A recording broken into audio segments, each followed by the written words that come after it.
Hola, buenos días. Yo soy Carla Guerrero, directora de Travel Sea Brand, agencia de representaciones turísticas en México y Latinoamérica. Estamos muy contentos de estar aquí con ustedes presentando un panel bastante interesante, muy informativo y que estoy segura va a ser de mucha utilidad para ustedes. Tenemos a una eminencia en términos de viajes y obviamente toda la situación de pandemia. Quiero agradecer nuevamente al doctor Jorge Baruch por la invitación que le hemos hecho por segunda ocasión. Doctor, muchísimas gracias por estar el día de hoy. Y bueno, él es el doctor Baruch, sin duda, es el vocero idóneo en estos temas de viajes, en estos temas de pandemia. Doctor, buenos días, ¿cómo está? ¿Qué tal? Buenos días, Carla. Buenos días, Guille. Buenos días al auditorio. Saludos. Es para mí un placer y un honor esta invitación y estar compartiendo este foro para poder llevar pues, la mejor evidencia disponible en torno a una toma de decisiones en el sector del turismo y los viajes internacionales. Correcto, doctor. Gracias a usted por estar otra vez en nuestro foro, en nuestro panel de Travel Sea Brand. Y también quiero presentar a Guille Sánchez, editora de Pasillo Turístico, corresponsal de Reportura, a quien muchos de ustedes, agentes de viaje, operadores, conocen. Y obviamente, Guille, bueno, gracias Guille también por la invitación. Buenos días y te dejo en las mejores manos para que conduzcas esta entrevista. Muchas gracias, Carlita, por esta invitación. Doctor, muchas gracias por aceptar esta charla. Es un placer para nosotros tenerlo. Y pues vamos al grano. Pues existe aún mucha incertidumbre y aún es un tema que atañe pues no solo al sector, sino a todo el mundo. Y aunque sabemos que mucha gente está ya viajando, pues queremos saber de primera mano. Si no es necesario viajar, ¿usted recomienda hacerlo? Aunque sabemos que hay mucha gente que ya está ávida de viajar por tantos meses en este confinamiento. Sin embargo, hay quienes pues tienen la necesidad o se ven obligados en viajar. ¿Usted qué nos dice? ¿Qué recomienda a esa gente que necesita viajar? Claro, mira, yo lo primero que haría es poner siempre en perspectiva y en el contexto actual, pues la situación que está viviendo todo el mundo. Es una situación muy complicada para todos, no solamente para los médicos, sino para pues todos a nivel mundial, otros sectores como el sector del turismo, pero también para la economía, para la educación, en fin, estamos ante un reto sin precedentes en los últimos 100 años y conlleva mucha responsabilidad por nuestra parte para poder sobrellevar esta crisis sanitaria mientras que desarrollamos nuevas tecnologías, nuevas vacunas, tratamientos, que no es nada fácil, nada sencillo, pero estamos en ello. Pero mientras es la responsabilidad lo que debe de predominar sobre otras pues necesidades, otras emociones. Hemos visto en los últimos meses o a lo largo más bien de la pandemia que en la cuestión política u otro tipo de intereses se tratan de sobreponer o imponer por enfrente de la salud. Y la salud definitivamente es un bien sin el cual no podemos preservar la vida si es que lo perdemos. Entonces, yo creo que así es como nosotros debemos de ver. He escuchado muchos discursos, incluso por algunos tomadores de decisiones en torno a los viajes internacionales, al sector del turismo, que sin economía no hay nada, en fin. Pero no, básicamente todo gira en torno a la salud, a preservar la vida. Mientras uno preserve la vida, va a poder desarrollar los demás elementos como la economía en alguna u otra manera, de alguna u otra medida. Pero la salud es lo que importa, la salud, las vidas humanas es lo importante. Entonces, así es como deben de ordenarse nuestras prioridades. Ahora, ¿qué es lo que estamos viendo? Cómo reactivar los viajes, porque eso es lo más importante en este foro. ¿Cómo es que podemos reactivar los viajes? ¿Cómo es que poder aprovechar esta oportunidad, este nicho de oportunidad que se está abriendo después de pues prácticamente 9 meses, 10, ¿no? 11 meses ya desde el primer caso.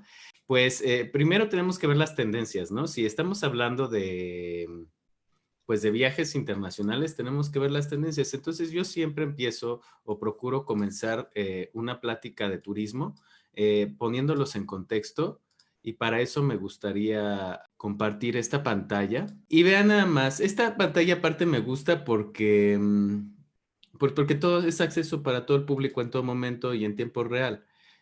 Básicamente es un mapa que nos mide las tendencias, y ustedes lo pueden acceder. Déjenme.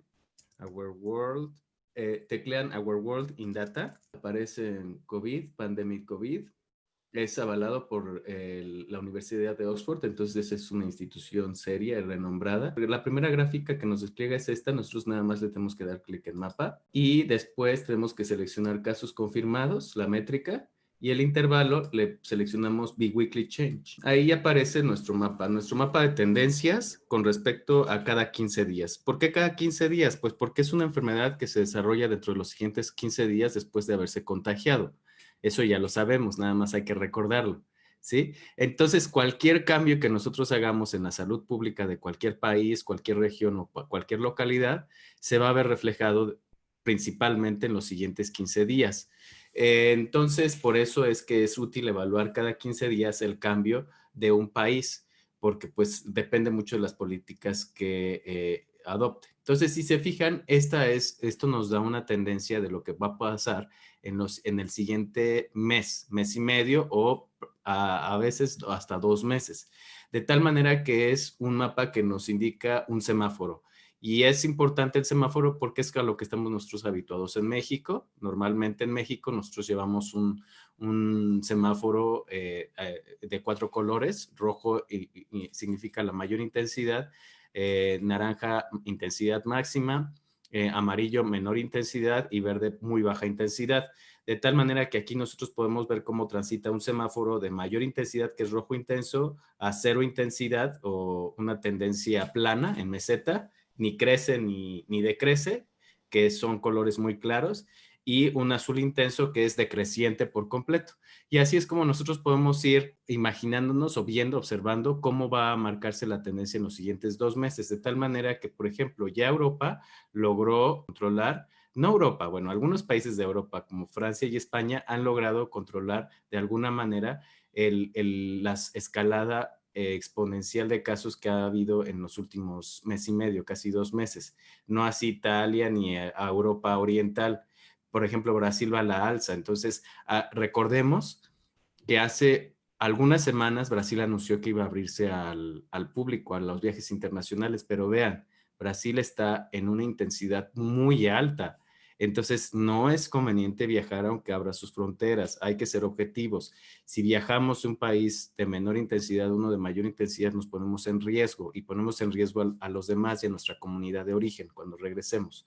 Estados Unidos, he visto también muchos anuncios de Black Friday y estos viajes y todo, pues no es recomendable. Vean México, ¿dónde está? México está en una meseta.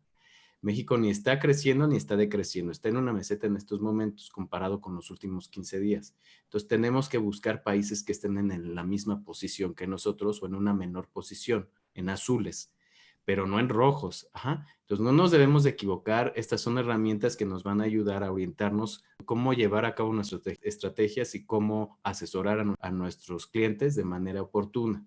¿Okay? Entonces esa sería como la primera respuesta. Doctor, y como nos decía, bueno, ya están abriendo algunos países sus fronteras después de 8 largos meses. ¿Usted qué nos puede decir? ¿Son confiables esas pruebas rápidas que se están haciendo en los aeropuertos o recomienda hacer la PCR? ¿Qué diferencia tienen entre estas pruebas? Bueno, esa es una pregunta muy interesante y yo creo que es muy oportuna. Alrededor de más de 230 países alrededor del mundo en estos momentos están solicitando una cuarentena o un certificado médico que les exima de la cuarentena. Esta es información de hace un día, de hace 2 días, cuando máximo. Y nosotros debemos de identificar 3 tipos de escenarios o 3 tipos de burbujas de viaje que le llaman. Hay una burbuja de viaje que es la tradicional, y en esta burbuja de viaje lo que lo que hacemos o lo que hacen los países normalmente es solicitar cuarentenas y solicitar pruebas antes y después de arribar. 72 horas máximo antes de arribar, cumplir una cuarentena de 14 días estrictamente y tomarse unos días antes otra prueba. La otra burbuja, el otro nivel de burbuja es una burbuja intermedia que puede pedir una prueba antes o una prueba después de llegar, pero normalmente exige una cuarentena de 3 días y al cuarto día solicita una prueba, ¿ok?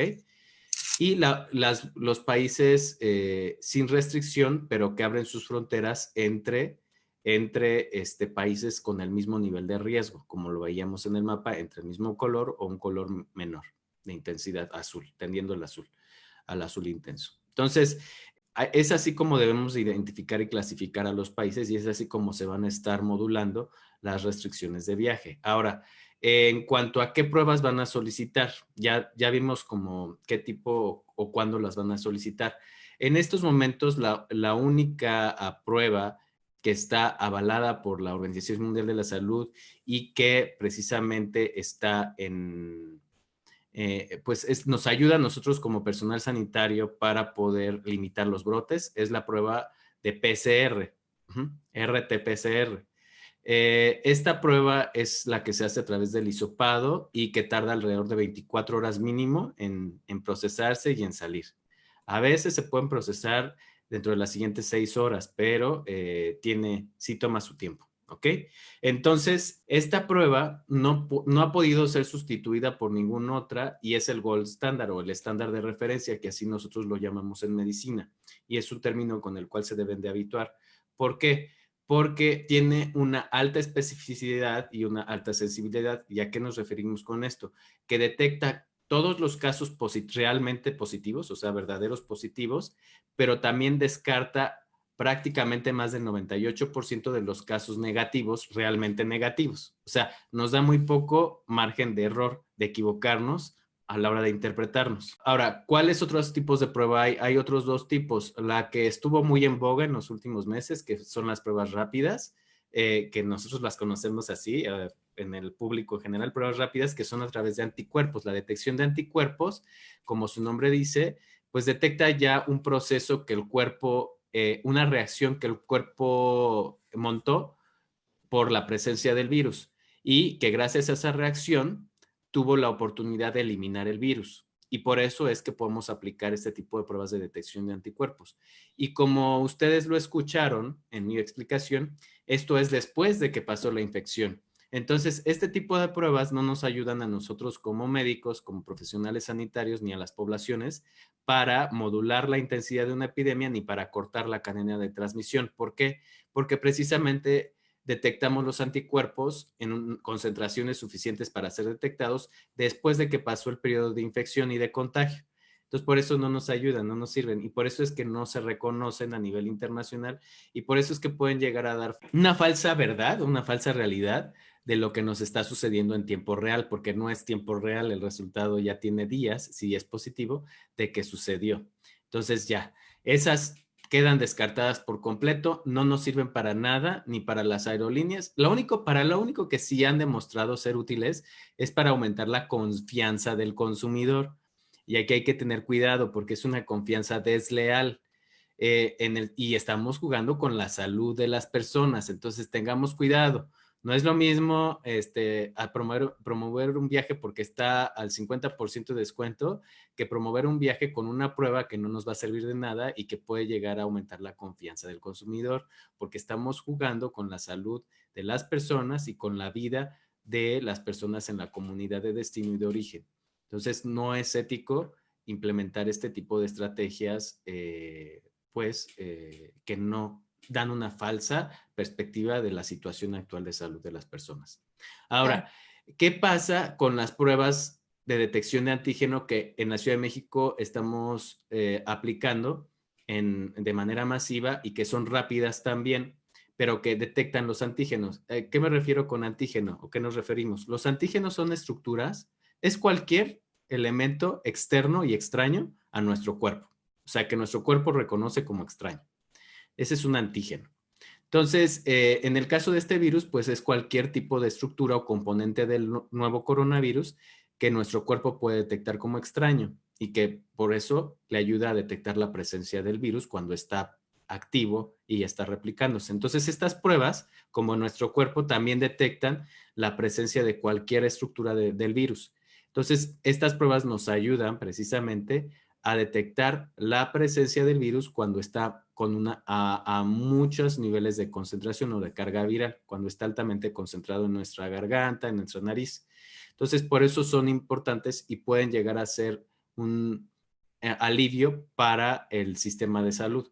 Las PCR necesitan muchas personas y técnicos especializados, médicos, todo personal de la salud, para poderse procesar y representan una carga muy grande de trabajo, sobre todo para personas asintomáticas o personas que no las requieren por cuestiones médicas, sino por cuestiones de viaje. Entonces, se están proponiendo estas pruebas de detección de antígeno que se puede obtener un resultado en los siguientes 15 minutos después de haber tomado un hisopado, nariz o garganta, como en las PCR, pero que a través de una solución nosotros podemos detectar estructuras del virus. Entonces, ahora, ¿cuál es el problema o la desventaja que todavía tenemos? Que han sido probadas en personas que ya tienen signos y síntomas. ¿Por qué? Porque es cuando más carga viral o más concentración del virus hay en nuestra garganta y en nuestra nariz. Y por eso es que se usan para personas con signos y síntomas recientes, no más allá de los primeros 5 días. ¿Qué pasa con los asintomáticos? Todavía no sabemos, no tenemos mucha experiencia, son nuevas. Creemos que hay una gran proporción de asintomáticos que no se podrían detectar con estas pruebas porque creemos o suponemos que los asintomáticos cuentan con una menor carga viral, por lo tanto, la prueba podría fallar en detectar o podrían pasar desapercibidos, sobre todo en los primeros días que inician la replicación viral. Entonces, estas ya se han usado en burbujas de deportistas para pruebas de tamizaje. Se están empleando en algunos países para pruebas de tamizaje en viajeros, pero todavía no han sido reconocidas por las autoridades sanitarias. Entonces hay que esperar. Es probable, y hay que empezar a informarnos sobre estas, porque es probable que se hagan pruebas seriadas. ¿Esto qué quiere decir? Una prueba al día 0 y a los 3 días otra, de tal manera que nos ayude a detectar las personas que están ya infectadas, pero que está subiendo su carga viral con el tiempo. Por eso es que son seriadas. Entonces, hasta el momento, las únicas autorizadas son las PCR. Doctor, y entre los mitos y realidades se destaca que de acuerdo al grado viral que te entra, es el grado de enfermedad que tienes. Y también lo más importante es que nos pueda explicar qué tan importante es el cubrebocas, también si es mito, realidad. Y además, en el caso de los asintomáticos, si pueden contagiar y desde antes, desde cuánto tiempo antes, no sé, podrían contagiar y qué se puede hacer en esos casos. Por ejemplo, cuando visitan un hotel, que al final pues le toman la prueba de temperatura, le hacen varias cosas, pero pues realmente no saben que están enfermos. Esta pregunta tiene que ver mucho con el comportamiento de las personas. Y esto es muy importante porque determina prácticamente la mitad de la gestión del riesgo de contagio o de transmisión de de enfermarse de este nuevo coronavirus. Solamente el 30% del total del riesgo tiene que ver con las medidas de higiene y sanitización que veíamos en un video que vi que pasaron. Estas medidas de higiene y sanitización solamente disminuyen en 30% el total del riesgo de enfermarse o a contagiar a las personas. Prácticamente la mitad del riesgo tiene que ver con el comportamiento humano en los espacios que comparte o en los espacios en donde habita o en donde está.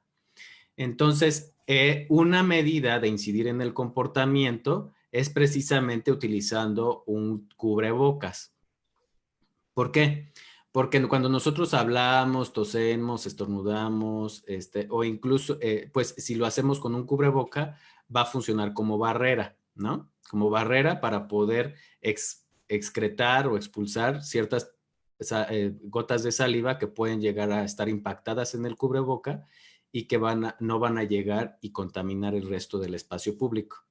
Ahora, también pueden funcionar para disminuir la cantidad de veces o incluso pueden llegar a aumentarla, pero normalmente si nosotros tenemos un cubreboca, esperamos que las personas se acuerden de que se deben de evitar tocar ojos, nariz y boca, ¿verdad?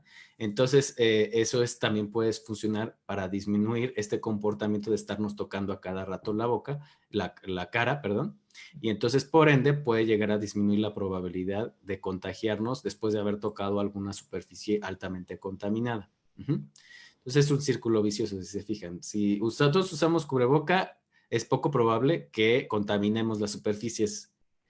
Pero si alguien no lo usa y la contamina y después alguien lo toca y se lo lleva a la cara, bueno, entonces ahí ya, y no usó cubreboca y no se acordó, entonces ya se contamina. Entonces, es muy importante el cubreboca porque tiene dos funciones, funcionar como barrera y como filtro. Ahora, para que esto funcione adecuadamente, recordemos que la mayor carga viral en todo nuestro cuerpo, en los primeros días de contagio, se ubica en la nariz, en la cavidad nasal. Y en segundo lugar de concentración es la garganta. Entonces, si nosotros no cubrimos con el cubreboca la nariz, lo que va a pasar es que vamos a dejar descubierta la mayor cantidad, o sea, la cavidad con la mayor carga de concentración viral, o sea, con la mayor capacidad de contagio. Por eso es muy importante, por eso hay muchas campañas que dicen que es importantísimo cubrirse nariz y boca y no solamente la boca, porque realmente la principal cavidad de contagio es la nariz y no la boca. Bueno, en segundo lugar es la boca. Entonces, eso es muy importante. Ahora, ¿qué pasa? ¿Cuándo utilizarlo? En todo momento. ¿Por qué? Porque precisamente hay algunos estudios epidemiológicos en algunos eventos de concentración masiva que se comenzaron a hacer al principio y que se han hecho a lo largo de la pandemia erróneamente, que nos han arrojado evidencia de que alrededor de 7 a 8 de cada 10 pacientes confirmados con COVID, esto quiere decir personas que llegan al hospital o a un centro de salud y son hisopados y se confirman con signos y síntomas y con COVID, se contagiaron por alguien asintomático. Entonces, esto es muy importante porque quiere decir que la mayor cantidad de contagio se concentra, o de personas con potencial contagio, se concentra en personas que tal vez no tengan conciencia de la enfermedad, o sea, no sean conscientes de que están enfermos o de que están infectados más bien y que son propagadores. Entonces puede que en esas personas las medidas como el uso del cubreboca adecuado y otras medidas de sana distancia y de disminución en la interacción social, pues no las tomen tan en serio al pensar que pues, no están enfermos, no son contagiantes, pero en efecto sí lo son. Y es el principal mecanismo por el cual se ha propagado el virus por todo el mundo. Entonces, ¿y cuándo normalmente son contagiosas unas personas? Esto también va a ser importante. Normalmente cuando, recordemos dos cosas. Una es la palabra infectado y otra es la palabra enfermo. La palabra infectado se refiere a que estamos infectados de este virus, del SARS-CoV-2. Y la palabra enfermo significa que desarrollamos signos y síntomas de este síndrome que causa SARS-CoV-2 en algunas personas, no en todas, que se llama COVID-19. Entonces es diferente, hay que diferenciarlo. Una es la infección y otra es la enfermedad COVID-19. Infección por SARS-CoV-2, enfermedad de COVID-19. No todos van a desarrollar la enfermedad, afortunadamente, y no todos los que desarrollan la enfermedad se van a complicar o van a morir, afortunadamente. Pero cuando uno se contagia y se infecta de SARS-CoV-2, normalmente tarda entre 3 a 4 días en ser contagioso y tarda entre 5 a 6 días después de haberse infectado en presentar signos y síntomas de COVID-19, si es que los presenta. Si es de los asintomáticos, bueno, pues va a pasar desapercibida a menos que nos hagamos una prueba, como es la mayoría de los viajeros. Entonces, aquí hay que tener cuidado. Normalmente hay un periodo de 1 a 2 días antes de presentar signos y síntomas, que son el periodo presintomático, en el cual las personas son altamente contagiosas. Entonces, justo por eso es muy importante que todos en el avión, todos los viajeros, usen el cubreboca en todo momento cuando están compartiendo un espacio público, cualquiera que sea. ¿Y a qué voy con esto? El espacio público son albercas, el espacio público es el lobby del hotel, el espacio público es la cabina del avión, el espacio público son los baños públicos, del avión, del aeropuerto, del hotel, baños públicos, que es en donde más concentraciones de partículas virales se han encontrado a lo largo de la pandemia. Entonces hay que tener mucho cuidado porque justo los principales mecanismos de contagio, sitios de contagio en una cabina de avión, a pesar de ser segura el resto, se dan en el baño del avión, porque es un espacio público en donde la gente a veces se retira el cubreboca pensando que, pues no sé qué piensa, pero si estamos en un baño público, y vamos a hacer nuestras necesidades, de preferencia hay que hacerlo con el cubreboca porque es un lugar donde se concentra una carga viral importante y hay que ocuparlo en todo momento, a menos que nos sonemos la nariz y eso, que también lo hacemos en el baño, pero pues nada más nos la sonamos y nos ponemos el cubreboca de nuevo, no hay que retirarnos por mucho tiempo. Doctor, ¿y una persona que contrajo el virus y se recupera, puede volver a contagiarse o sí hay inmunidad? Hay muchas preguntas que todavía están sin respuesta. Desafortunadamente es un virus nuevo, nos ha agarrado por sorpresa a todos y pues las respuestas son muy pocas y las preguntas son muchas las que nos hacemos. En este sentido, una de las preguntas que incluso ha rondado en la cabeza de todos precisamente por las vacunas es cuánto va a durar la inmunidad después de que nos contagiamos o después de que desarrollamos COVID-19, ya vimos que es diferente, o después de que nos vacunamos, ¿no? Entonces, hasta el momento no lo podemos decir. No llevamos ni un año de que comenzamos a confirmar los primeros casos de COVID-19 y básicamente los primeros estudios que se hicieron con respecto a esto y que se siguieron comenzaron alrededor de marzo y abril. Entonces, pues básicamente llevamos nada más 6 meses de seguimiento, de 6 a 8 meses de seguimiento de los casos, de los primeros casos que se incluyeran en un estudio observacional y con metodología de investigación y todo. Entonces, realmente si se fijan en las noticias, vamos a comenzar a ver que algunas publicaciones de científicos dicen, pues sí dura 6 meses. Antes veíamos, no, pues sí dura 3. Bueno, pues así podemos estar hasta que se complete un año, se completen 2, o hasta que un estudio diga, no, pues ya no duró 7 meses, ya hasta 6 meses y después disminuye. Normalmente todos los coronavirus históricamente generan una inmunidad que se pierde después del 7º a 8º mes. No, eso funciona con todos los virus de la influenza y virus respiratorios. Normalmente la inmunidad se pierde 6 a 7 meses después de que fue la primera infección. Hay algunos estudios, sobre todo en vacunados del SARS-CoV-2, que nos han orientado a que entre el día 60 y 90, después de haberse vacunado, en sujetos, entre el día 60 a 90 no son vacunados, son personas que se siguen que tuvieron la enfermedad. Entre el día 60 y 90, aquellos asintomáticos o con síntomas leves, el 20% de ellos va a perder cierta capacidad inmunológica para combatir el SARS-CoV-2. Entonces se cree que los casos más graves, o sea, los de moderada severa, o sea, que requieren hospitalización, son aquellos en donde va a perdurar o va a persistir la inmunidad por mayor tiempo.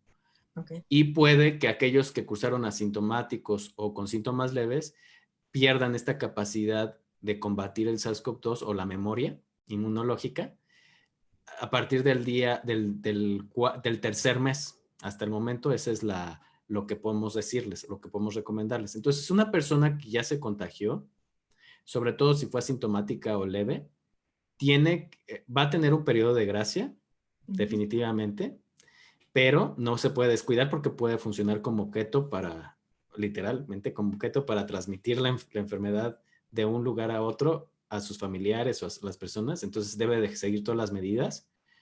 Pero a partir del día 3 puede volverse a reinfectar, puede ser vulnerable nuevamente hasta no tener evidencia científica que demuestre lo contrario. E incluso hay algunos reportes de casos en donde esas reinfecciones son más severas. O sea, hay algunos que son leves o menores que la primera infección, pero las segundas infecciones a veces tienden a ser más graves o incluso ya hubo un reinfectado que se murió. y es joven, o sea, fue un joven. Entonces, hay que tener mucho cuidado. Hasta el momento son contados con las manos, con los dedos de las manos los casos de reinfección, o sea, son reportes de casos. Es el nivel menor en la escalera de evidencia científica. Pero bueno, eso nos genera hipótesis que tal vez pudieran estar relacionadas con casos de reinfección y que estas reinfecciones puedan llegar a ser más graves que las primoinfecciones. Entonces hay que tener cuidado. Yo lo que recomendaría es que, pues sí tenemos un periodo de gracia, si es que, bueno, yo no me he infectado, pero tienen los que se han infectado un periodo de gracia de alrededor de 2 a 3 meses. No se confíen, hay que usar todas las medidas, pero a partir del tercer mes, básicamente es un volado. Entonces hay que tener sus precauciones. Esta pregunta es muy recurrente en el tema de familias, porque si alguien adquiere el virus, pues es probable, o más bien se van a contagiar las personas que habitan en en el mismo domicilio. Entonces, por eso es nuestra pregunta, si había si se puede recontagiar la persona, por ejemplo, que ya va saliendo y le da a otro miembro de la familia. Esta pregunta va muy relacionada con la primera etapa que un viajero o que un agente de viaje, un operador, debe de contemplar, el primer elemento que debe de contemplar ante una asesoría para prever un viaje internacional, que es, uno es en esta primera etapa, que es la estratificación del riesgo, existen 3 elementos a considerar. El primero es identificar a aquellos viajeros potenciales que estén en un riesgo mayor de enfermar, de desarrollar complicaciones por COVID-19, ¿no? Entonces, en ellos no está recomendado viajar. O sea, ellos sí tienen que posponer sus viajes. ¿Por qué? Pues porque el riesgo de complicarse es mayor. ¿Y a qué me refiero? Todos lo sabemos, no nos... O sea, eso sí, no podemos decir que no lo sabíamos. Mayores de 60 años no deben de viajar en este periodo de la pandemia, en donde hay una muy grande intensidad en muchos países. Ya lo vimos en el mapa, se los acabo de mostrar. Personas con alguna inmunodeficiencia, VIH, que están recién diagnosticadas y que se están tratando apenas, personas que tienen algún tratamiento de alguna enfermedad como hipertensión, diabetes, también es muy importante que eviten viajar en estos momentos. Pero el segundo elemento es el nivel de aceptación del riesgo. Y esto me gustaría abordarlo desde tu punto de vista de la pregunta de la familia. ¿Por qué? Porque justo el nivel de aceptación del riesgo tiene que ver o significa qué tanto riesgo nosotros como viajeros estamos dispuestos a aceptar. Pero esta decisión no se debe de tomar solamente con el profesional de la salud, con nuestro médico de cabecera, sino también se debe de tomar con las personas con las cuales convivimos diariamente o con las cuales compartimos nuestro lugar de residencia habitual. ¿Por qué? Porque no es lo mismo a que yo viva solo y quiera viajar a cualquier lugar, no tengo factores de riesgo, en fin, y regrese a vivir solo.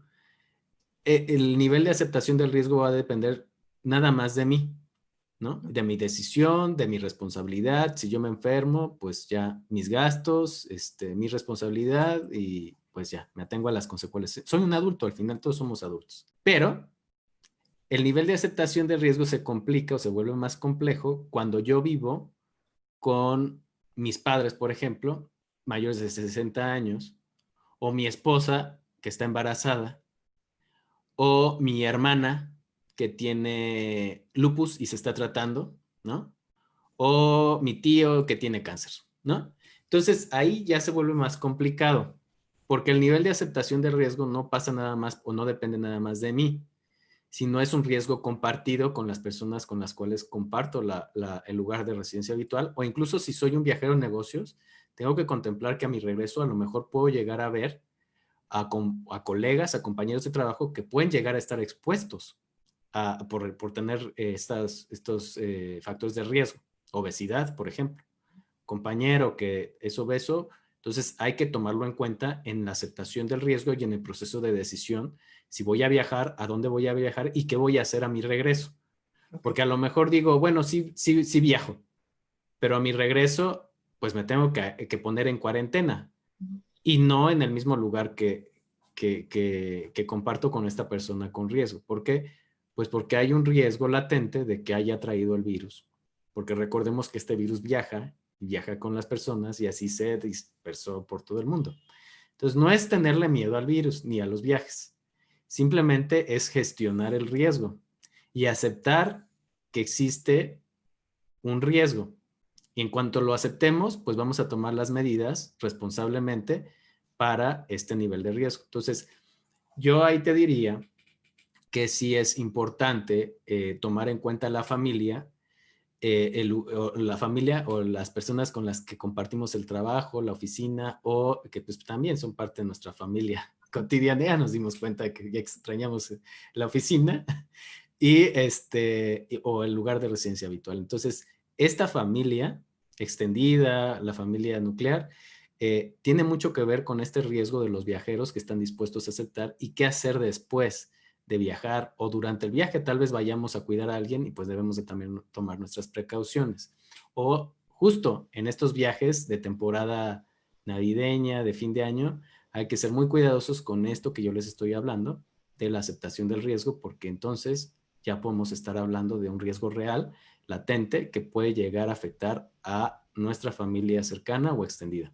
Entonces, normalmente, y esto también va en relación a la pregunta, hay evidencia científica. Se hizo un estudio muy grande en Estados Unidos que se acaba de publicar hace un par de semanas, en donde se veía que los jóvenes eran los que estaban transitando o estaban movilizándose con mayor intensidad en los Estados Unidos de América y que ellos, después de 14 días de comenzar su movilidad, estaban llevando a sus núcleos familiares, a las personas vulnerables que estaban quedándose en casa, pero con las cuales estaban conviviendo, estaban llevando el virus y estaban contagiando a estas personas con las que convivían, que normalmente eran familia. Y estas personas eran las que se estaban hospitalizando y se estaban muriendo. Entonces, este patrón existe y es el que está en estos momentos afectando a Europa y a Norteamérica. Este patrón de que los jóvenes se están movilizando más, pero sin estas medidas, parece que las desestiman porque parece que se creen inmunes o mortales, no sé. Pero no, o sea, puede que lo sean, pero las personas que los rodean y con las cuales conviven no lo son. Entonces, esta tendencia que se está viendo de que los jóvenes llevan a sus familias la enfermedad y ellos se mueren, entonces provoca esta saturación de hospitales y el cierre de la economía. Doctor, ¿y cuáles son las secuelas físicas y biológicas en una persona que tuvo COVID? Y esta pregunta la quiero enlazar con una que nos están haciendo, porque hay casos, nos preguntan, que después de 3 o 4 meses de haber estado infectados siguen dando positivos en las pruebas PCR. Bueno, brevemente voy a responder la segunda antes de la primera, que es un poco más compleja. La segunda tiene que ver con que el virus, recordemos que las PCR es una prueba en donde de una muestra de la garganta o de la nariz, lo que se extrae o lo que se amplifica, por eso es PCR, es una, digamos que es una herramienta que se usa para replicar muchas veces o amplificar el material genético que se encuentra en esa muestra. ¿Esto qué quiere decir? No necesariamente el material genético va a ser igual o sinónimo a que el virus tenga la capacidad de replicarse. Puede ser que sean fragmentos del virus, que ya esté muerto el virus, pero que siga permaneciendo el material genético del virus muerto. Bueno, no, realmente los virus no están vivos, pero bueno, ahí, para que lo entiendan.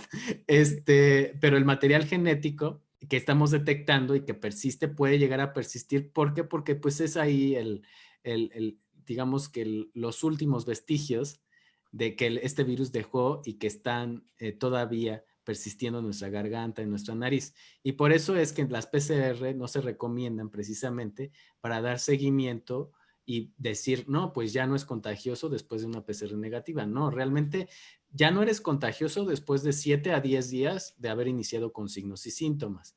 Después de 14 días de que alguien asintomático se hizo una prueba PCR, ya no es contagioso. Y se da un margen más amplio porque los asintomáticos no sabemos cuándo iniciaron, ¿verdad? Exacto. Entonces, por eso es que se da un margen más amplio. Entonces, pero realmente por eso no se recomienda que la PCR se use para dar este seguimiento y para decidir si una persona ya puede reincorporarse a, pues, a la dinámica de la población, porque el material genético del virus puede persistir incluso cuando ya no es contagioso o cuando ya no se está replicando en nuestras células. Creo que ya quedó clara esta respuesta. Ahora, en cuanto a la parte de salud mental. Sí, ¿verdad? Me preguntaste Las salud mental. secuelas. Las Ah, secuelas sí, cierto, de las secuelas. Bueno, físicas y biológicas. ajá. ¿Y cuánto duran? Porque se va el gusto, el olfato, eso tiene un margen para que regrese, a lo mejor y los daños al pulmón. Sí, miren, esto es muy interesante. De hecho, tenemos algunos protocolos en el Centro de Diagnóstico COVID que yo dirijo, que coordino, sobre todo porque se ha visto que pues más o menos la mitad de las personas tienen este tipo de, o persisten con signos y síntomas después de 4 a 6 semanas de haber tenido o padecido la enfermedad. Ujú. Incluso los casos asintomáticos se ha visto que después de 4 a 6 semanas pueden llegar a debutar con algunas molestias relacionadas con el SARS-CoV-2, precisamente, aunque sean asintomáticos de las enfermedades de las vías aéreas, de las vías respiratorias. Entonces, ¿cuáles son los más frecuentes? Pues todavía no se puede hablar de frecuencia porque recordemos que apenas pues son estudios en curso, pero lo que sí se han publicado son resultados preliminares. Una de las afectaciones más importantes, y por eso es muy, muy, muy relevante el hecho de que evitemos contagiarnos y de que hagamos todo lo posible por no contagiarnos hasta que no haya vacuna que podamos aplicarnos, porque alrededor de una tercera parte de las personas, sean asintomáticas o sintomáticas, puede llegar a desarrollar problemas psicológicos y psiquiátricos. Dentro de los más comunes, en orden de frecuencia, es trastornos de ansiedad. Y si nosotros abrimos los trastornos de ansiedad, es un espectro de la enfermedad muy amplio. Hay trastornos de ansiedad generalizada, que es lo más impactante porque es la que se ve, pero hay otro tipo de trastornos de ansiedad que incluso pueden trastocar al sueño y pueden generar problemas del sueño, que por sí son ya muy frecuentes en los viajeros internacionales, frecuentes. En segundo lugar, son problemas con el manejo del estrés, por así decirlo, la depresión. Y en tercer lugar, son aquellos problemas relacionados con estrés postraumático. Sobre todo, esto tiene que ver con las personas que desarrollan COVID grave, ¿no? O apoyo, que requieren apoyo ventilatorio por el mismo impacto, ¿no? El mismo shock de estar intubado. Entonces, esto es normal, esto es asociado a este tipo de eventos de hospitalización o de terapia intensiva.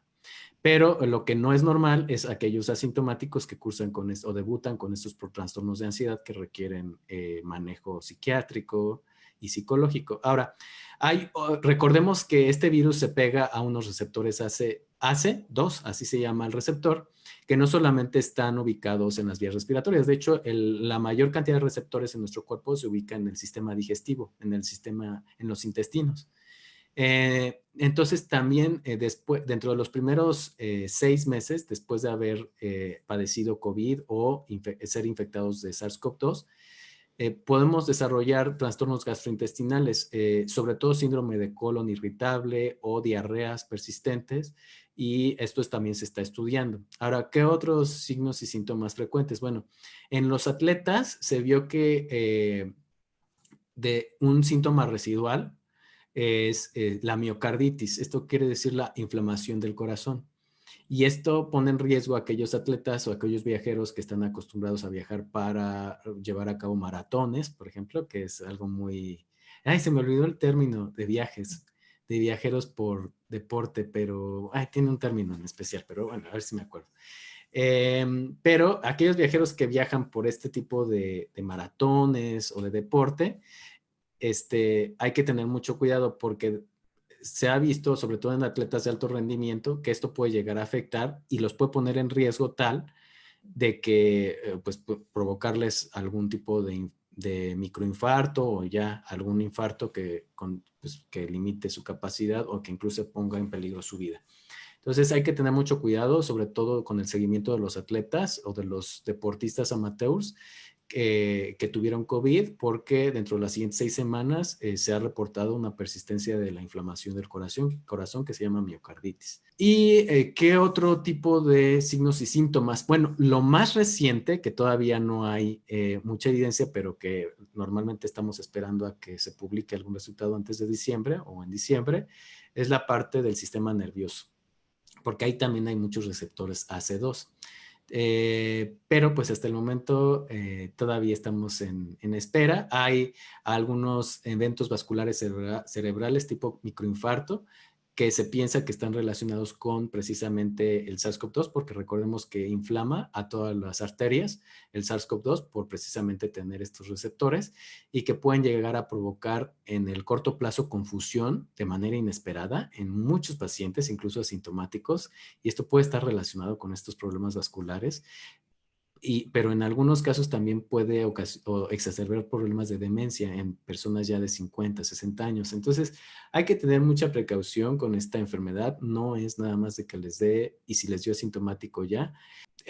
Hay muchos receptores AC2 que pueden llegar a involucrar otros órganos, y tal vez ahora lo que estemos viendo es la punta del iceberg, porque pues es la que se ve, que son los problemas respiratorios, ¿no? Pero hay otros problemas que conlleva. Incluso muchos de los pacientes, casos leves, se ha reportado que tienen problemas de alopecia. Esto quiere decir, pues, que se les cae el pelo.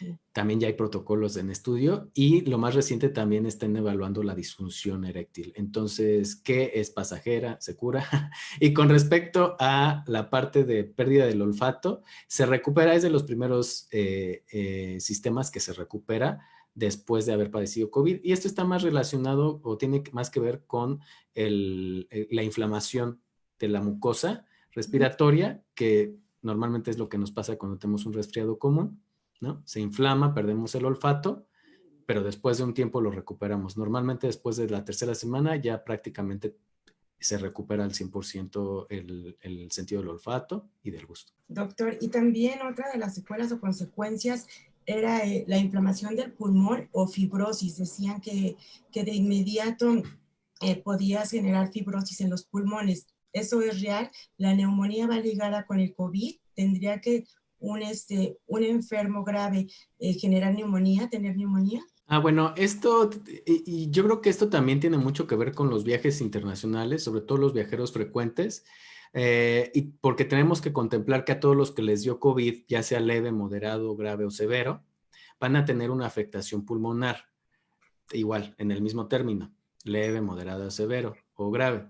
Y tenemos que contemplar un periodo de terapia pulmonar, terapia respiratoria, para poder volver a viajar de manera frecuente, incluso para retornar a ciertos trabajos que requieran actividad física mayor. ¿Por qué? Porque normalmente después de 4 a 6 semanas de haber recuperado o de haber eliminado el último signo y síntoma de COVID, nuestros pulmones van a tardar ese tiempo en recuperarse, y debemos de consultar este tipo de terapias de pulmonares para hacer estos ejercicios y recuperarnos más rápido. De lo contrario, vamos a tener incluso problemas en la cabina de avión. Recordemos que ahí en la cabina de avión normalmente disminuye la concentración de oxígeno, y esto puede llegar a afectar a las personas incluso que son más vulnerables a este tipo de enfermedades respiratorias. Entonces, si nosotros estamos en el periodo de convalecencia de esta enfermedad, debemos de tener también precaución al momento de viajar, sobre todo aquellas personas que viven sobre el nivel del mar, porque la cabina de avión normalmente está a una altura, o en condiciones similares a una altura de la Ciudad de México. Entonces, las concentraciones son menores. Recordemos que aquí la saturación de oxígeno es entre el 92 y el 95%, no sube más allá, pero sobre el nivel del mar es del 98, 99%. Ok, y en las últimas noticias nos hablan sobre una vacuna, la de Pfizer en específico. ¿Qué debemos saber sobre esa vacuna? ¿Usted qué nos puede decir y cuándo podría llegar a México? ¿Sería un proceso largo, corto? Con respecto a las vacunas, justo hoy en la mañana el licenciado Marcelo Ebrard anunció que de ser autorizadas, las vacunas podrían estar a finales de diciembre, las vacunas de Pfizer, aquí en México. Estos son pronunciamientos políticos. son buenas intenciones. Y qué bueno, están haciendo su trabajo los políticos y eso es muy bueno, son noticias muy buenas, pero la última palabra la va a tener la autoridad sanitaria. ¿A qué me refiero? La vamos a tener nosotros. No podemos hacer acelerar un proceso de autorización que requiere ciertos pasos para recabar la evidencia científica suficiente que asegure que esta vacuna no va a causar un daño mayor al beneficio que puede llegar a tener. Ahora, y esto también contempla que se están llevando a cabo otros estudios de investigación en México y en la región de Latinoamérica para otras vacunas que pudieran tener una tecnología mucho más accesible para nuestro país. ¿Esto qué quiere decir? La decisión se va a basar en el bienestar colectivo, en el mayor beneficio, en el potencial beneficio para todos los mexicanos. Pfizer es una vacuna que se tiene que guardar o preservar a temperaturas de ultracongelación de menos 70 grados centígrados. Si nosotros o nuestro país, que está previendo tener un mayor beneficio con una vacuna de 2 a 8 grados, porque tiene la infraestructura para mantenerla y para llevarla a las comunidades rurales con mayor facilidad, que todavía no ha terminado sus estudios, o por ejemplo CanSino, que todavía no ha terminado sus estudios. Si se autoriza una vacuna de este tipo, de manera anticipada y por emergencia, podemos afectar el curso de otros estudios. ¿Por qué? Porque la gente entonces ya no va a querer participar en los estudios porque ya se autoriza una vacuna que nos trae más limitaciones que beneficios como población a nivel nacional. Entonces hay que tener mucho cuidado porque aquí los médicos en salud pública, que son los médicos de las poblaciones, van a balancear y van a valorar ese tipo de beneficios con respecto a otras vacunas a autorizar una vacuna que tal vez no le llegue ni al 1% de la población, como la de Pfizer. Ahora, ¿qué es lo que está pasando con Pfizer? Pfizer tiene contemplado una producción del 50 millones de vacunas para el 2020. México compró 35 millones. Seguramente para finales de diciembre, si se llegara a autorizar, no nos va a vender más allá de unas cuantas de decenas de miles de vacunas, no los millones. Entonces, eso no va a alcanzar ni para empezar una campaña de vacunación. ¿Okay? Entonces, debemos de tener paciencia. Normalmente los mexicanos estaremos viendo el beneficio de una vacunación a mitad del 2021. Y eso es muy bueno. ¿Por qué? Porque entonces ya vamos a poder distribuirla de manera equitativa. Vamos a poder distribuirla para que beneficie a la población que está siendo más afectada con el COVID y también a la población que la requiera por cuestiones de trabajo, por cuestiones de riesgo, ¿no? Entonces, por ahí hay algunos puntos que me gustaría destacar que seguramente vamos a estar viendo cómo evolucionan políticamente, pero la decisión no se debe de llevar más allá del terreno político, se debe de quedar en el terreno de la salud pública. Y por aquí voy a hacerle una pregunta que nos están mandando. ¿Es recomendable sugerirle al cliente se ponga la vacuna de neumococo mientras sale la de COVID? Nos preguntan por aquí. Con respecto a las enfermedades respiratorias en los viajeros internacionales, son la tercera causa de enfermedad y de consulta durante el viaje en todos. La primera son enfermedades dermatológicas, la segunda son enfermedades gastrointestinales y la tercera son enfermedades respiratorias. Y dentro de las enfermedades respiratorias la primera es neumonía, y por neumococo, por otro tipo de bacterias, y la segunda es por influenza estacional. Entonces yo recomendaría en esta temporada invernal, de otoño-invierno, bueno, ya estamos más hacia el invierno que en el otoño, que todos los viajeros, si tienen contemplado un viaje que comprenda entre hoy y hasta abril para el hemisferio norte, pues se actualicen sus esquemas de vacunación de neumococo, sobre todo viajeros menores de 5 años y mayores de 60 años, porque son vulnerables, el sistema inmune es vulnerable en estas etapas de la vida. Los demás no tienen por qué ponérsela a menos que tengan alguna enfermedad que los predisponga a las neumonías. Y todos, sin excepción, la vacuna contra influenza. ¿Por qué? Porque pues es la tercera causa de enfermedad en viajeros internacionales. Entonces, si nos vamos a exponer a COVID, pues por lo menos estar vacunados contra lo que también nos vamos a exponer, ¿no? Que es la influenza y las neumonías por Doctor, neumococos. pero si han tenido COVID, no importa, o tienen COVID, ¿se puede mezclar, se pueden poner la vacuna? Sí, uno es un coronavirus y otro es un neumococo, una bacteria o varias bacterias de tipo neumococo, y otra es un virus de la influenza, que es diferente familia. Entonces, no tiene ninguna... De hecho, no hay beneficio entre ponerse la vacuna de la influenza si va a generar inmunidad cruzada o alguna inmunidad contra coronavirus, no. O sea, no, porque son virus diferentes por completo, ¿no? Es por completo otra familia que no se parece nada. Ahora, acuérdense que la vacuna contra influenza se debe de poner mínimo 14 días antes de viajar, porque tarda ese tiempo en alcanzar la protección adecuada. Mientras tanto, nuestro cuerpo pues está apenas comenzando a identificar los virus o las vacunas y los componentes de las vacunas y generando la inmunidad. Recordemos que la vacuna contra influenza que está circulando en esta temporada en México está hecha de virus muertos y están fraccionados. Entonces no tiene la capacidad en ningún momento de generar la enfermedad. Ajá, porque están muertos y fraccionados. Entonces no se pueden replicar. Ya para ir cerrando, tenemos dos más. Una vez que se industrialice la vacuna, ¿piensa usted que será un requisito indispensable como el pasaporte o la visa para poder viajar al extranjero? Sí, seguramente se va a implementar, así como la vacuna de fiebre amarilla, que cuenta con el certificado internacional de vacunación. Ese mismo certificado internacional de vacunación se le va a incorporar esta vacuna como obligatoria, de tal manera que sería la segunda vacuna obligatoria vigente en nuestros tiempos para poder transitar de una frontera sanitaria a otra. Obviamente, dependiendo de la vacuna, va a tener su periodo de anticipación de aplicársela mínimo. Recordemos que todas tienen un periodo para alcanzar los anticuerpos necesarios para viajar, y pues va a ser un requisito obligatorio. Seguramente de hecho ya se están haciendo todas las logísticas y la programación para trasladar este certificado internacional de vacunación a un formato digital con sellos de seguridad, de tal manera de controlar los números de lote, los números de serie de las vacunas, y asegurar que realmente el viajero que está presentando este certificado haya sido vacunado con una vacuna autorizada. Perfecto.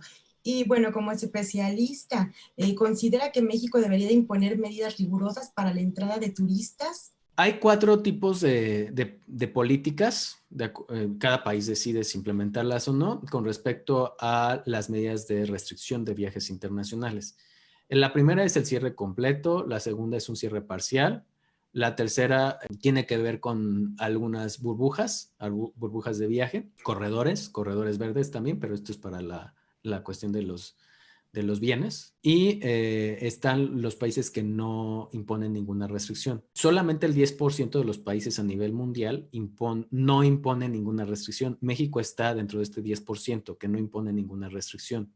Okay. En el estudio más reciente publicado por la IATA para la afectación del sector, para evaluar la afectación del sector de los viajes internacionales, se ha visto que las restricciones completas o parciales limitan mucho la reactivación de los viajes internacionales.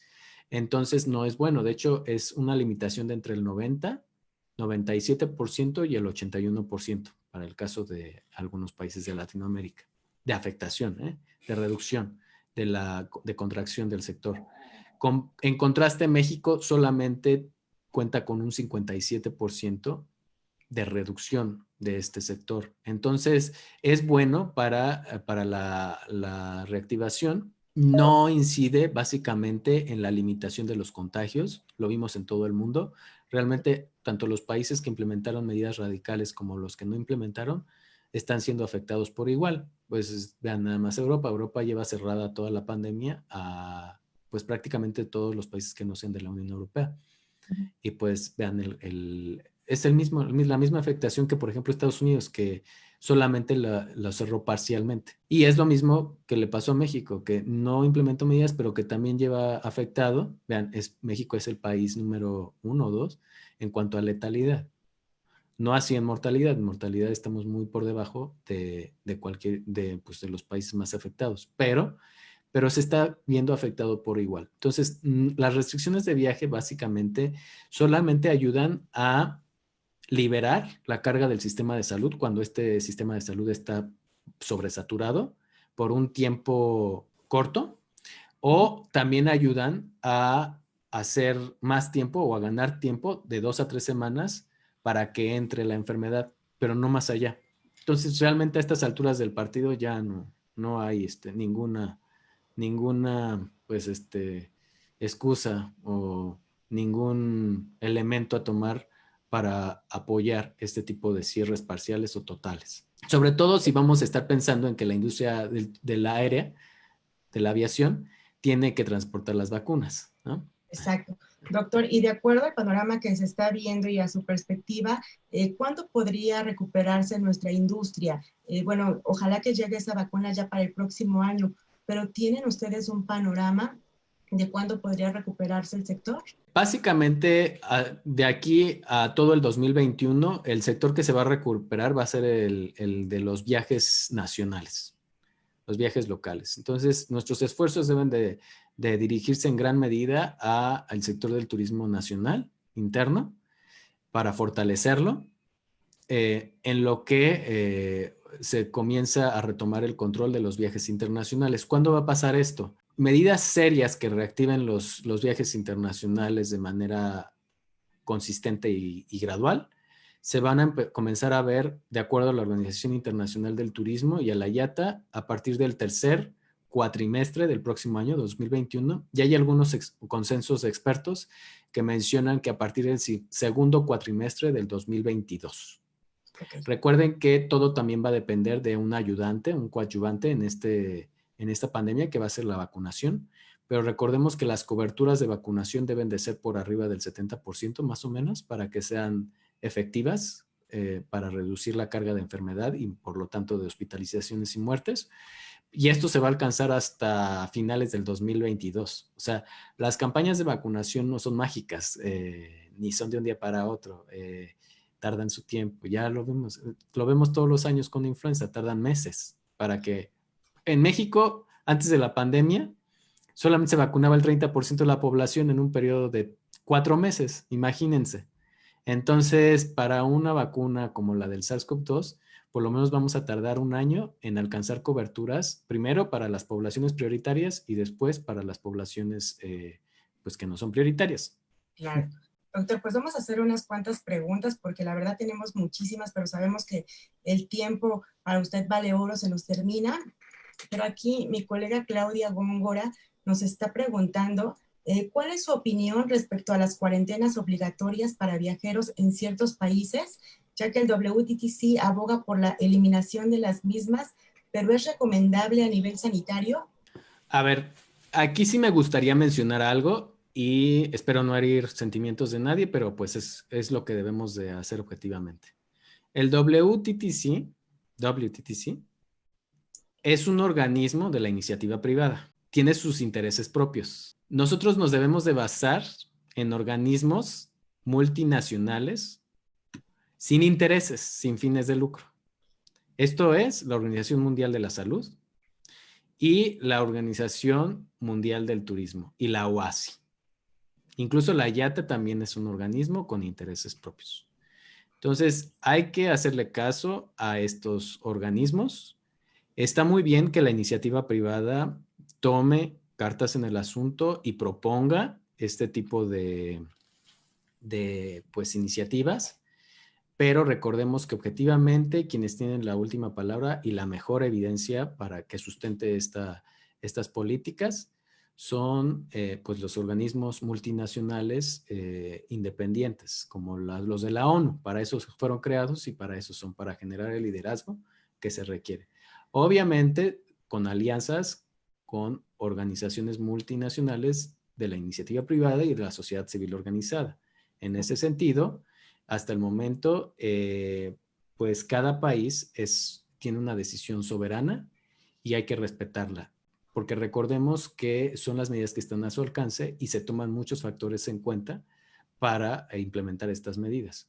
Desafortunadamente, muchos de ellos han optado por cierres radicales. Está bien cuando son, por ejemplo, islas, ¿no?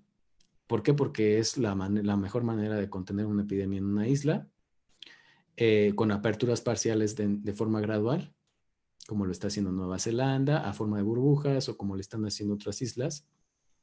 Pero si no lo hacen así, pueden tener incluso un decremento considerable en su población, que es muy limitada, en un territorio también limitado. Ahora, hay otros países más grandes, pero que tienen que comparten solamente una frontera, como Corea del Sur, ¿no? Y esta frontera, pues prácticamente es una isla, Corea del Sur, ¿no? Entonces el tránsito no es tan intenso. Entonces se puede comportar de una mejor manera para controlar la epidemia. Hay países comunistas con gobiernos radicales que no respetan todos los derechos humanos, como China y algunas economías del sureste asiático, que tienen la oportunidad de en cualquier momento tomar una decisión arbitraria sin consultar con la población, implementar medidas radicales. Y no está mal, pues así ellos lo han decidido. Pero hay países como México y Estados Unidos, que es el principal corredor migratorio en todo el mundo y es el principal hub a nivel mundial en cuanto a economía, en cuanto a flujo de capital, uno de los principales. Entonces, que comparte una frontera que es una de las más grandes de todo el mundo y más transitadas. Entonces tienen que implementar otras estrategias y tienen territorios extensos, no así Europa. Entonces, cada quien tiene su forma de hacer frente a la pandemia. Hay países que se quieren endeudar por años, hay países que no se quieren endeudar, como México, y bueno, sus razones deben de tener, ¿no? Cada uno, pero hay que ser respetuosos con esta decisión y pues definitivamente la forma de conciliar estas decisiones son a través de la Organización de las Naciones Unidas y sus diferentes organismos, que es la OASI, la Organización Mundial del Turismo, UNWTO, y la Organización Mundial de la Salud. Ok, quiero precisar a los agentes de viajes que nos están viendo que el WTTC es el Consejo Mundial de Viajes y Turismo. Nada más era eso. Y también, doctor, ¿dónde recomienda hacerse la prueba PCR? Y si de inmediato, cuando tienen los síntomas, ¿cuánto deben de esperar? Bueno, miren, ¿dónde recomiendo realmente? Mientras estén en la lista de laboratorios avalados por el INDRE, que es el Instituto Nacional de Diagnóstico y Referencia Epidemiológica del Gobierno de México, esa la pueden consultar en el sitio web del Gobierno de México para el coronavirus.gov.mx. Ahí pueden encontrar la lista de laboratorios avalados, pues es suficiente. Ahora, si quieren sitios que se dediquen, que tengan protocolos específicos para generar certificados de salud junto con pruebas de diagnóstico que tengan una validez internacional, pues básicamente se tienen que dirigir a las clínicas del viajero certificadas por la Sociedad Internacional de Medicina del Viajero. Y aquí en la Ciudad de México, pues está la Clínica del Viajero de la UNAM, que tiene un centro de diagnóstico COVID. Entonces, la Clínica del Viajero de la UNAM solamente certifica pruebas hechas dentro de sus protocolos, ¿no? Que son los protocolos de la Clínica del Viajero. Entonces, se tendrían que hacer la prueba ahí, en el centro de diagnóstico COVID de la Clínica del Viajero de la UNAM, para poder emitir un certificado de este tipo. Ahora, estamos los médicos certificados en la práctica privada, que podemos emitir este tipo de certificados con estas características de laboratorios avalados por el INDRE. Ok. Voy a hacer otra pregunta más que nos están mandando aquí. Nos dicen, ¿los que tienen diabetes tipo 2 controlada con medicamento también son de alto riesgo y no deben de viajar? Sí, recuerden que las personas con diabetes mellitus tipo 2 y tipo 1 son personas que cuentan con ciertas afectaciones en el sistema inmunológico y también en el sistema endocrinológico. Entonces, aunque estén controladas, van a tener un nivel de riesgo mayor. Obviamente, el descontrol genera más inflamación crónica y esto a su vez daña los tejidos de receptores donde están los receptores AC2, que son los tejidos cardiovasculares, el tejido vascular, y esto hace más propenso a una persona sin control que pueda llegar a sufrir alguna complicación grave. Pero las personas con diabetes controladas, obviamente el riesgo es menor, pero es mucho mayor que una persona sin diabetes. Entonces, deben de tener cuidado, extremar precauciones y hacer su propia estratificación del riesgo y su nivel de aceptación del riesgo. Doctor, pues muchas gracias por su tiempo, por despejarnos estas dudas que tenemos. ¿Quiere agregar algo más antes de pasarle la palabra a Carlita? Sí, a mí, miren, nada más me gustaría agregar que todos podemos estar emocionados porque termina esta pandemia y es normal. Todos hemos sufrido mucho en este año, básicamente, por el COVID-19. Ha puesto en jaque a todos los sectores, ha puesto en jaque al turismo, ha puesto en jaque al sector de salud, ha puesto en jaque a la economía, a las regiones, incluso a los organismos multinacionales. Pero, por ende, también estamos emocionados cuando escuchamos buenas noticias y cuando nos dicen que se van a abrir fronteras y todo. Pero yo les recomiendo que no tomemos decisiones precipitadas basadas en las emociones.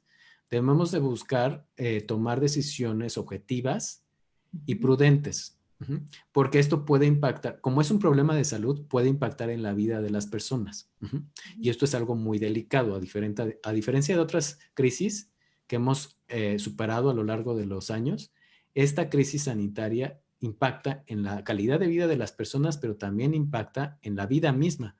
Entonces, hay que tomar decisiones prudentes, avaladas por organismos multinacionales, los indicados como los organismos hechos para este fin de las Naciones Unidas. En el sector del turismo hay 3 bastante bien avaladas y que generan consenso entre los diferentes actores de la sociedad que siempre debemos de tener bien ubicados cuando tomemos nuestras decisiones, que son el sector de gobierno, el sector de la sociedad civil organizada y el sector de la iniciativa privada. Entonces, en ese sentido, debemos de tomar decisiones generadas por evidencia consensuada por estos 3 sectores de gobernanza global. No aislada, no iniciativas aisladas, porque es probable que estén sesgadas. Entonces, yo les motivo, les convoco a reunir la mejor evidencia científica. Si tienen dudas, pregúntenos, nosotros estamos abiertos. Nosotros somos de la academia y somos la UNAM. Nosotros tomamos decisiones basadas en la ciencia y también en la divulgación científica. Entonces, pregúntenos a nosotros y con mucho gusto les podemos resolver todas sus dudas. Y como usted decía, todo el mundo está ávido de viajar y nuestros amigos agentes de viajes están ávidos de vender, pero hay que mantener súper informados a sus clientes. Ahorita que nos estaba diciendo de la prueba de PCR, también las operadoras mantienen alianzas con varios laboratorios, las aerolíneas también, para que les pueda salir un poco más económico la prueba.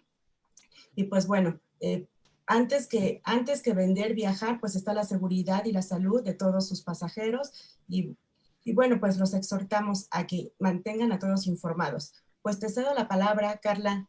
Gracias, Guille. Gracias por esta entrevista realizada al doctor Jorge Baruch. Doctor, muchísimas gracias. Nada más, repítanos, por favor, ¿dónde la ubicación de la clínica del viajero y el costo donde se pueden hacer estas pruebas? Miren, la clínica del viajero está ubicada en la Terminal 2 del Aeropuerto Internacional de la Ciudad de México. El micrositio del Centro de Diagnóstico COVID para los Viajeros se ubica justo en el sitio web de la clínica, que es clinicadeviajero.unam.mx. Ahí ustedes van a encontrar, justo ahí el primer banner que sale es para atención a viajeros, porque ya contamos con un protocolo de atención y también contamos con alianzas con algunas aerolíneas y con algunos operadores de viaje para que también sea un costo preferencial. El costo al público es de 3,000 pesos. La prueba se entrega el resultado en las siguientes 24 horas junto con un certificado internacional de salud.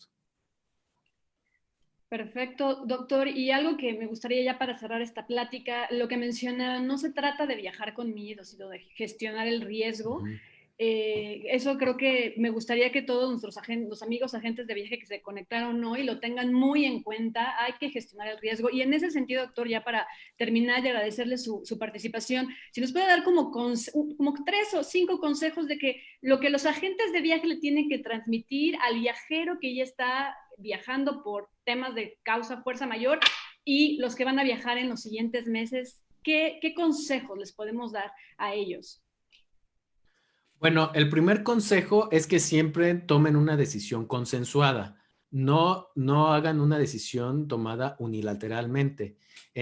Ya lo hemos visto en el manejo de la pandemia, siempre las decisiones consensuadas van a tener mucho mayor probabilidad de éxito que una decisión tomada unilateralmente.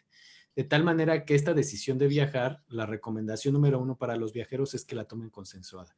Que la platiquen con su médico de cabecero, el personal sanitario es una buena fuente de información, de referencia para estratificar el riesgo.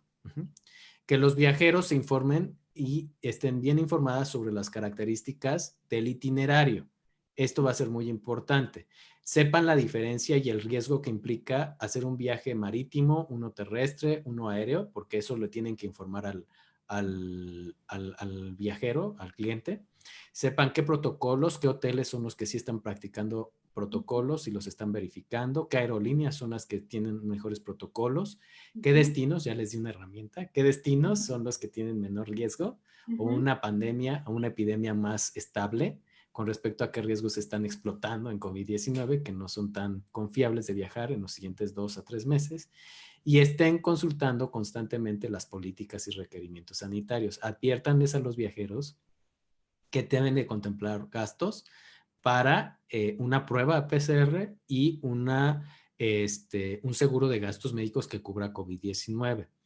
Ahora, yo lo que he notado desde que abrí la Clínica del Viajero en 2011 es que hace alrededor de 10 años los operadores turísticos y los agentes de viaje veían con mucho miedo esta alianza entre lo médico y el turismo, porque creían que desincentivaba o les metía miedo a los viajeros y que no iban a comprar sus paquetes o sus viajes. Bueno, en estos momentos lo que les puedo decir es que la probabilidad de éxito de aliarse con el personal sanitario, experto en temas de viajes, y sus negocios, sus operadoras o las agencias de viaje, es muy alta la probabilidad de éxito. ¿Por qué? Porque nos va a dar la clave para desmentir, para combatir la desinformación y esto va a combatir el miedo. Mientras nosotros mantengamos a los viajeros lo más informados posible con la información, con la mejor calidad de información, le va a generar mayor confianza y va a disminuir su riesgo de enfermar y con ello va a promover que vuelva a viajar, ¿verdad? Entonces, en ese orden de ideas es en el que me quiero quedar. Tenemos que generar alianzas entre el sector de la salud y el sector del turismo para combatir la desinformación y disminuir el miedo y promover la confianza, pero siempre basados en la mejor evidencia científica. Totalmente de acuerdo, doctor. Y justamente por eso es el motivo de realizar este panel para informar ante tanta información. Creo que estamos saturados creo que nos explicó de forma bastante buena, ¿no? Todo el panorama de la industria de los viajes, el tema de las vacunas que también ha tomado mucho interés en los últimos meses. Y bueno, pues agradecerle de verdad una vez más por toda la información que nos dio, muchísimas preguntas. Esto se va a quedar colgado en Facebook, en todas nuestras redes. Y doctor, agradecerle mucho de verdad su información, todo lo que nos transmitió hoy y bueno, volverlo a invitar, si se puede, posteriormente en este otro panel para que también nos vaya platicando cómo poco a poco se va a reactivar la industria turística en México y en el mundo. Claro que sí, un gusto y pues saludos y que tengan una bonita semana. Cuídense. Gracias, doctor. Gracias, doctor Jorge Baruch, jefe de la Clínica del Viajero y vocero de la UNAM en temas de COVID. Gracias a todos los agentes de viaje. Un placer estar con ustedes en nombre de Travel Sea Brand. Nos despedimos. Gracias, Guille, por tu aportación y nos escuchamos en el próximo panel. Muchas gracias a todos. Gracias.